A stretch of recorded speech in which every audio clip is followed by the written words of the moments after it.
So my day's been great. Which one do you want to talk about first? I don't know. You had a crazy shitstorm of a day. But so you know what? Let's make this a Hardcore Henry review then. Okay, we'll start with Hardcore Henry. All right, because what was gonna happen is my week has already been insanely stressful and kind of an emotional week. Yeah. So this is that's why there has been a lot of videos out lately, because I've just had no time to do anything except deal with this shit. So that finally got resolved. It's okay, today's my catch-up day. I'm just gonna get knock these movies out. We're gonna be good. First thing I do, I go to the wrong goddamn theater. Because I was supposed to go to the one in Mountain View by Shoreline, because I was okay, they had a 10:05 showing there for Hardcore Henry, and you were busy doing other shit at the time. Yeah. So it's okay, I'll go see that. Yeah. We'll meet up. We'll talk about it later.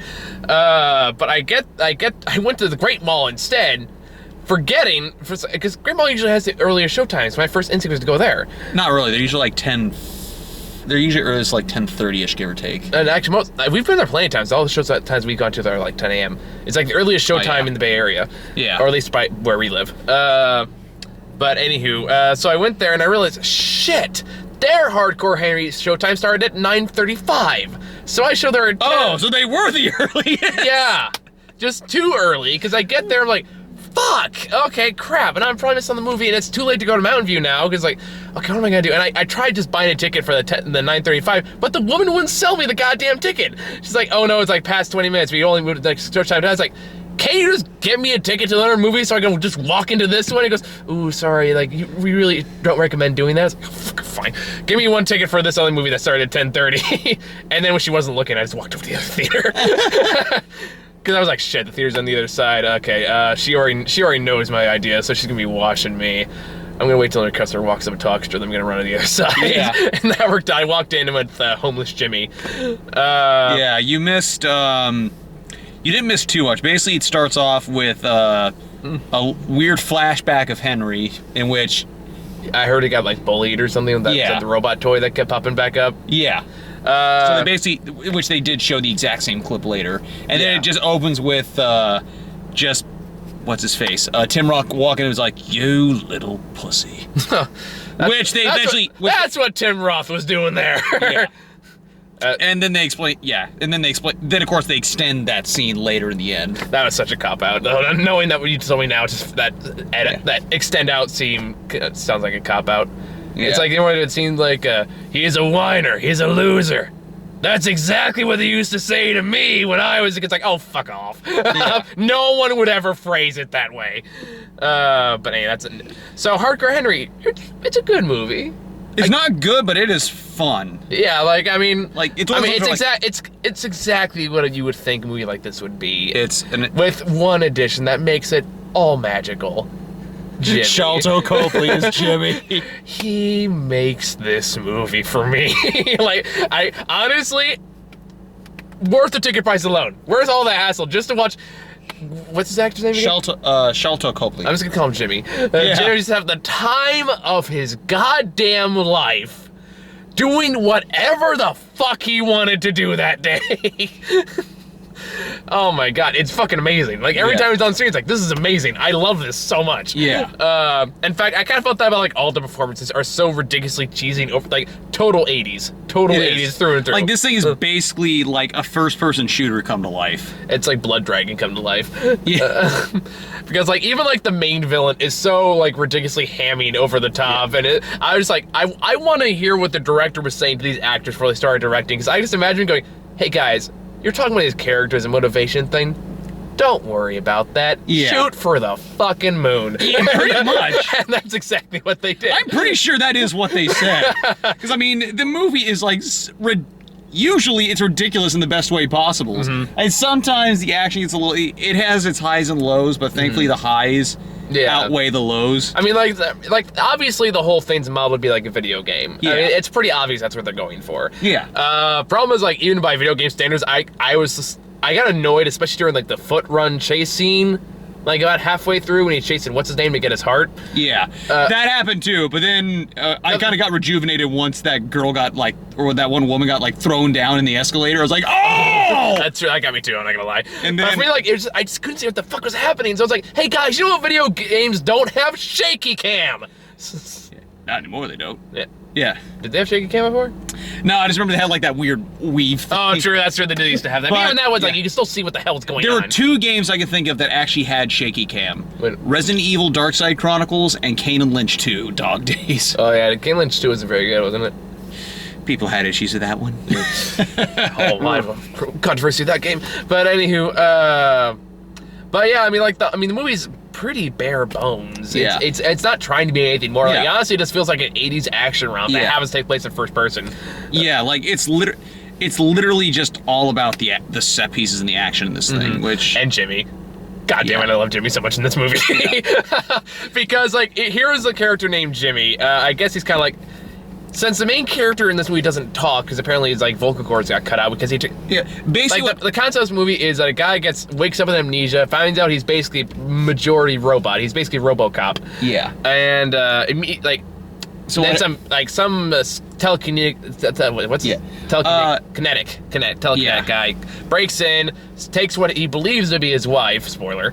Yeah. And he goes off to save her. Meanwhile, he keeps running to this person named Jimmy, who keeps seemingly taking on this variety of different disguises and personalities. and dying a lot. I'm dying a lot. So like one Jimmy would die, and the other Jimmy probably like, "Hey, it's me, Jimmy," but he'd be Yeah. like completely different. Yeah, it's like the first one just kind of looks like the straight laced cop, you know, like he did in Powers, basically. Yeah. But, Except not with the American accent. He basically just uses traditional one. so you got that one. I didn't see that one because I walked Yeah. in after that. That's the one you see in the trailer. The one's Yeah. like you vocal modulate and stole that whole thing. Next one you run into homeless Jimmy, which is big bushy beard and like the whole like ragtag thing. He has this great monologue. I want you to find this guy, all right, and I want you to go in there and I want you to reach in. And I'm not even exaggerating the hand motions at all. It's exactly how he does it. And I want you to pull out his beating heart, and you're going to eat it. No, I'm kidding. You don't have to eat it. All right, you don't want to get something underneath it, though. Yeah. It's like that's the first thing I saw when I walked in the movie theater. I was like, I'm in. I'm sold. I'm invested. Let's go. And then after that, you get what came after that one? Oh, coked up Jimmy. Yeah. Like, one of my favorite Jimmys. Because like eventually he has to go like as shit happens, people die. He gets the heart thing he's looking for. He has to go. It was basically like a charger for his heart. Yeah, so he has to go into, I guess it's like a brothel, Yeah. where he runs into coked up Jimmy, who's like only in his underwear, has this crazy fizzy hair, has this fucking eagle like razored onto his belly button. And he's just going around and like, okay, I'm gonna do this. I'm in no condition to do this. I'm no condition. I can't deal. I gotta go. And he runs off. And then he comes up later with a Molotov going, the floor is lava! The floor is lava!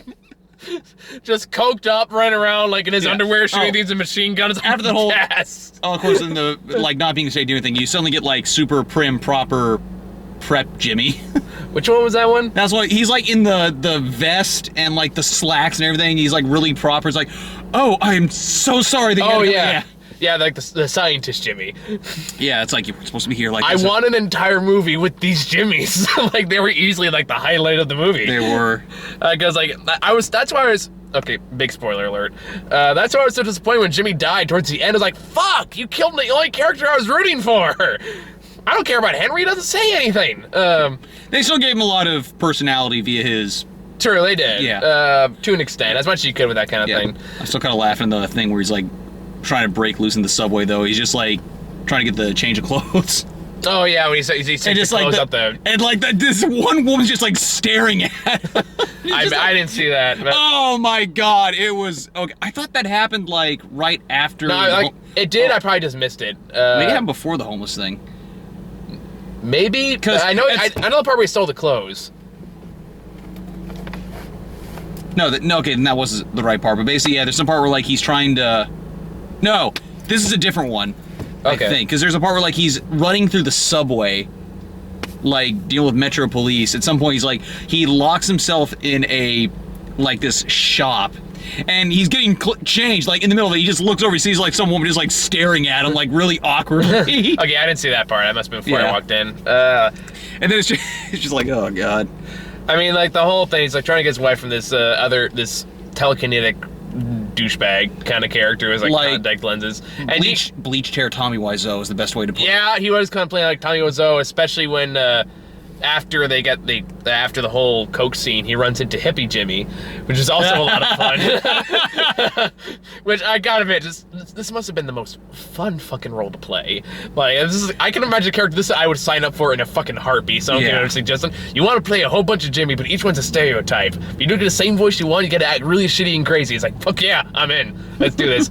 So he walks out of the stripper place, and obviously the leaders of the brothel, whatever the hell it is, are pretty pissed because like most of their women are dead at this point. Yeah. And hippie Jimmy comes out there and he finds like the only people that's like the only one that belongs to this company called what's his name? Acan or something like that? Acon, something like that. So they're trying to interrogate him, but hippie Jimmy's method of interrogation is like lighting a blunt, and like giving it to him. It's like, all right, I gave something to you, now you gotta give something back to me. And he's like, oh, I'll give you this. And he goes, oh, you see, bam, that's my ego talking. I don't want my ego, I want my kind spirit. Yeah. So ego or kind spirit? I know it wasn't kind spirit, it was something along those lines. Just ego made me laugh because I was just reading up on Freud not too long ago. So I was like, oh my god, I love this so much. Yeah. And then it leads to an actually pretty good car chase scene. Yeah. Which culminates in him finding his supposed wife in one of the big, I guess, trucks, yeah. And then telekinetic douchebag comes in and starts to have this big weird monologue about how his baseball bat's a dick. Oh, yeah. And you gotta, like, suck it and stroke it. He really was, like, if Tommy Wiseau played a telekinetic villain, it really kind of was his character. That's, again, just comes down to, like, no one's really trying to give a strong performance here. Everyone knows exactly what they're in. Like I said, this thing is the epitome of first-person shooters. In the, like... Where it is... It's first-person meets hardcore 80s. Yeah. Like late 90s, early 80s style movie, just over the late top. 80s, early 90s? The late 80s had Die Hard, so that was kind of when that era kind of started to go down. I'm talking Commando, I'm talking Predator. Fair enough, I'm talking all those are mid 80s. Yeah. No, like the last one like of that era was like Die Hard. Yeah. And that kind of mixed things up for the movies in the 90s. Because 90s is when we start getting the really cartoony stuff, like Batman and Robin. This isn't quite that cartoony. It's close, but it's not that cartoony. Right. But yeah, and then we get introduced to all the Jimmys. No. Before we get Sniper Jimmy. After hippie Jimmy just dies after he's making out with this random hippie woman that just kind of shows up. That was one of the owners. Oh, was that one of the owners? Yeah. I thought it was a woman that just showed up. No, that was one of the owners of the brothel. I honestly would have thought that would have been a better joke, to be honest. It was just a random hippie woman that he just ran into on the way over there. Yeah. I kind of wish it was one, just a random hit with one. That would have been great. If just all of a sudden, like, hey, look who I found. You know, that would have been great. But of course, they both randomly die. Then Sniper Jimmy comes out. He's all serious. And, oh shit. There's a joke that came up that kind of made me laugh in a cynical way, but we'll get to that when we get there. Was it the... No, not that one. That one comes soon after Sniper Jimmy's introduced. Yeah. No, it's the musical joke they have. Oh, yeah. But we'll get to that, because that has a setup to it. That being said, that was another thing you missed. The funny thing was, like, in regards to the... Yeah. There was actually... In the opening, when they're, like, building up Jimmy and testing him out, he, like, squeezes an apple. I'm like... Oh, I know where this is going. and when I was like, oh, they followed through. Yeah, so what happens is Sniper Jimmy leads him to, I guess, like its base of operations. Like, it's hidden in this kind of crappy abandoned building. Yeah. But he runs into a bunch of corrupt cops while they're trying to, like, rape a girl. Yeah. So Henry steps in, grabs the person that's trying to rape her, just grabs his testicles and... They're like, ooh, that's a way to go. And then, like, it looks like they shoved a gigantic metal pole down his throat. Oh, yeah. And they do that off screen as the woman just looks on in horror. Like, what the fuck are you doing? Understandably. Sniper Jimmy doesn't have too much of an impact. No, he just the entire time I couldn't help but think of Modern Warfare, though. Yeah, it does definitely have that vibe to it. So they go into the main headquarters. Turns out the real Jimmy used to work for telekinetic douchebag. Yeah. Until their little cyborg program went awry because they needed emotional motivation or something. And then, so the telekinetic guy broke his neck, so he's really paraplegic from like the neck down. Yeah. But he's made all these little clones of himself that each one has like a different personality, or like I think they explained why they all have different personalities. I can't remember exactly what it was. Basically, his idea was he could live out any personality he wanted to without like limitation. And he did that through song. Yeah. And I remember it was Sinatra. What was it? It was I Got the World on a String? Something like that. No, it was New York, New York. Was it? It was some kind of jazzy song. It was. I think it was New York, New York. It might have been that, or I Got the World on a String. I don't know. I'd have to. Honestly, I can't watch the movie again because again, just a lot of shit happened while I was trying to see this movie. So I will admit, my opinion is a little skewed. Depending, I might watch it with you. Yeah, it's like it's probably without time and money. Yeah, because I just spent like $100 on utilities yesterday. Thank God for that YouTube payout. Right. Thank God. Yeah, we finally get YouTube payout, by the way. It makes you feeling better. I just spent like almost $700 on my car last week. Holy shit. Tires and radiator. You spent how much? Radiator. That's gonna cost you a pretty penny. I had to get that replaced not too long ago too. $400. Yours cheaper than mine. Yeah. Well, it's not because the entire thing's like. I can't remember what happened. It's like, as long as it's not like the head gasket cracked again. Okay, we're getting way off topic. Yeah. But yeah, so Jimmy decides to demonstrate this by playing some kind of Frank Sinatra song. Where he has each clone of Jimmy coming through this little doorway, which must have been a fun edit to make. As you have like hipster Jimmy, who has like the fedora and the fancy suit, then he collapses, then Sniper Jimmy comes back out, and then he starts stealing a little bit, then he falls over. And there's Punk Jimmy. Then there's Punk Jimmy, one of my favorites. Yeah.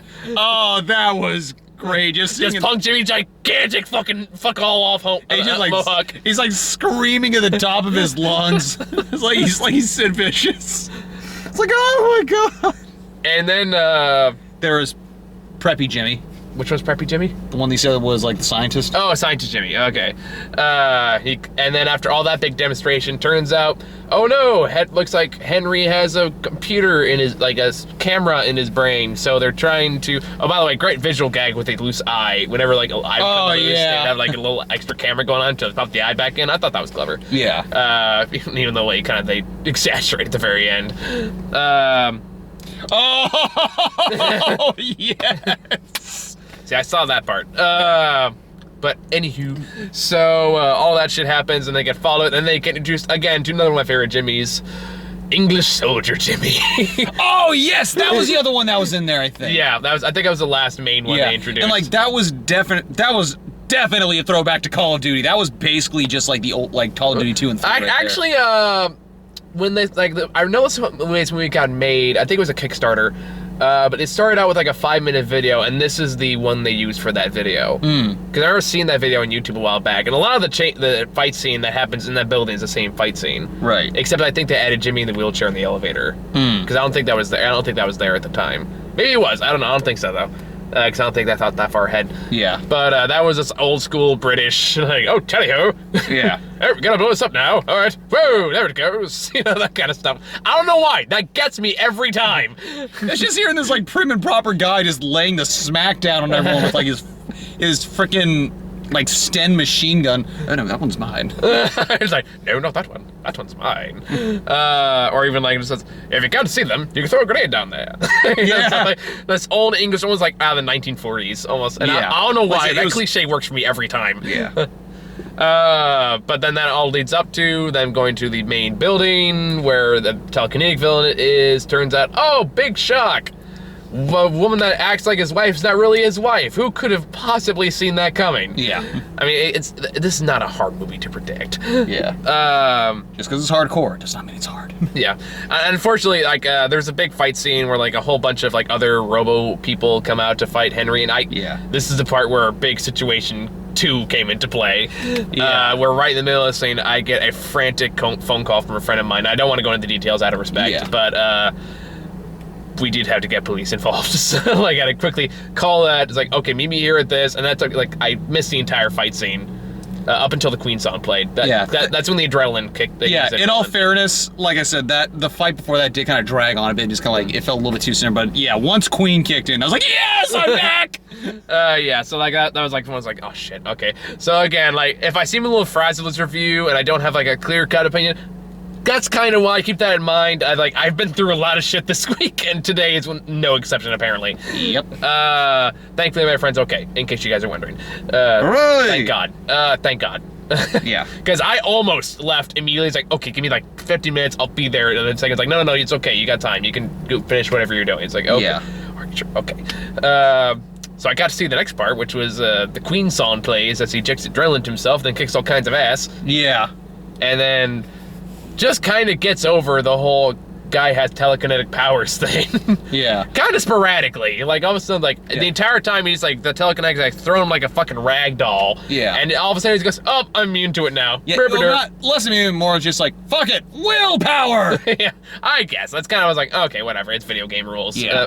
That shit happens all the time. So, which culminates, it turns out that telekinetic guy and lying wife are actually together. Yeah, and basically they were doing the same thing with like all these other cybernetic soldiers to like kind of, basically literally the exact same opening. Yeah, well, they just changed the names up, Yeah. but they like inject Henry's memories into all their brains, so they feel like they had the same experience for emotional motivation, even though really when you think about it, it doesn't make a whole lot of sense. But regardless. So that happens, they have a big final showdown where telekinetic guy goes crazy, like, I almost got reminded of Chronicles a bit. Yeah. What are you looking at? Nothing! Okay. I'm just looking at the distance because I'm a little... All by myself. My head is empty. All by myself. Yeah.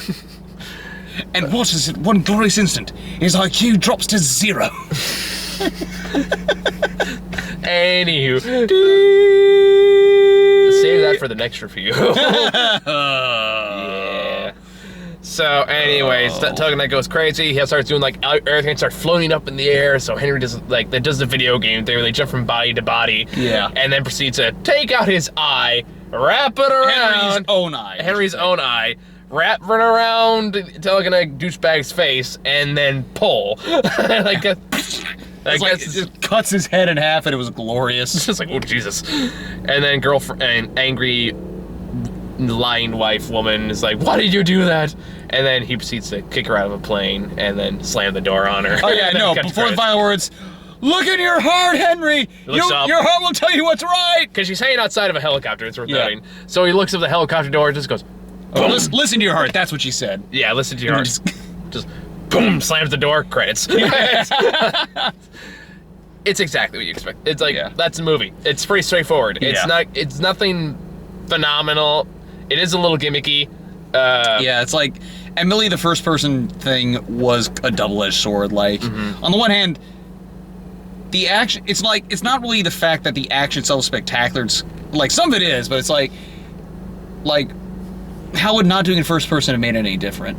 But at the same time, given like this thing is meant to be kind of like a video game, by taking that away, you do take away a part of its personality. Yeah. So it's like, what to do? Indeed, so. We're both getting texted like crazy. I know! What the fuck today? Leave me alone! I'm already falling apart. But like, now from what I saw in the movie, and I feel like I just saw this under bad circumstances. Yeah. And I still like the movie, but I feel like I do need to see it again to kind of get a better opinion of it. Yeah. Because like, I did see it so early and I did see it so stressed out. Yeah. Like I said, the movie itself, it's like, well, I think we both agree. It's like, it's not really a good movie, but it's a fun one. Yeah, like I enjoyed myself. Yeah, it's like, and I will admit, like, some of the actions, it goes, yeah, like, if you, yeah, ends on a high note. I mean, if you like 80s style, like, writing and acting, you'll probably like this movie. That's, honestly, like, it was more the acting that did it for me than the actual action. Because, like, that's when, like, the action was good for the most part, but it's like, honestly, it was just Jimmy that I was there for the entire time, because I thought he was just having such a fucking blast. Yeah. And that really sold it for me. I was like, yes, I want to know what's going to happen to this guy. And they killed him off. It's like, you killed off your best and really only character in this entire movie. Yeah. Well, technically it was many characters, but still, like, you killed the best you killed the best part of this movie, and so, like, I don't have anyone to root for now, so I don't really care what happens. I cared when he was on screen. But, like, no, I mean, I appreciate them for taking the gamble. I appreciate the movie for, you know, taking a bit of a risk, trying something new. Yeah. It didn't succeed on all fronts, but you know what? It is enjoyable. Yeah. And I think it's like, people are kind of split on this movie from what I've seen. And Yeah, I can see why. Yeah. But at the same time, it's like, I don't know. It's one of those, it's no kind of what goes to the category of critics are maybe being a little too harsh on it. It's like, guys, it knows what it's trying to be. Yeah. You're not gonna get hardcore drama out of this. Yeah, it's like, I feel like a lot of critics, they kind of missed the point about this one. Yeah. I mean, but at the same time, it's like I said, it's like, if you don't like it, we totally understand. If you don't, like, there's a friend of mine who just absolutely hated this movie. It's like, well, it's like, I mean, like, it's the trailer's not a lie or anything like that. The trailer is a good reflection of what the movie is. Yeah. So it's like, if you saw that trailer and said, hey, this is something I want to do. What the fuck, people? Leave me alone.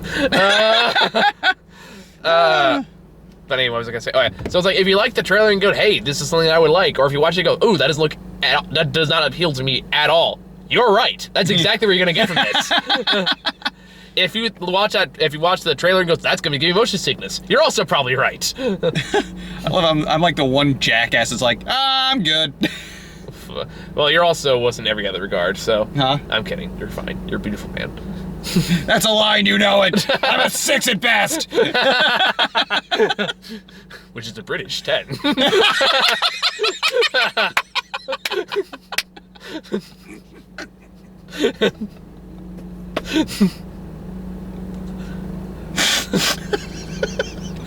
Well played. You're welcome. It's like converting from Celsius to Fahrenheit.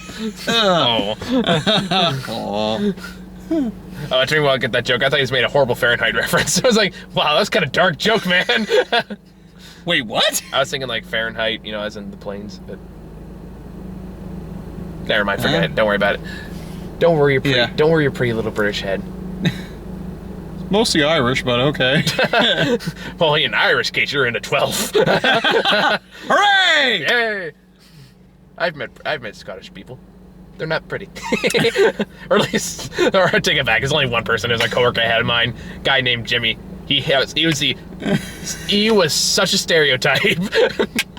Like, unbelievable. Had a huge, thick Scottish accent, kind of slouched over a little bit. Horrible alcoholic. Only stereotype I have is that I'm a very loud and constant talker. And Catholic by name. That's about it. Fair enough.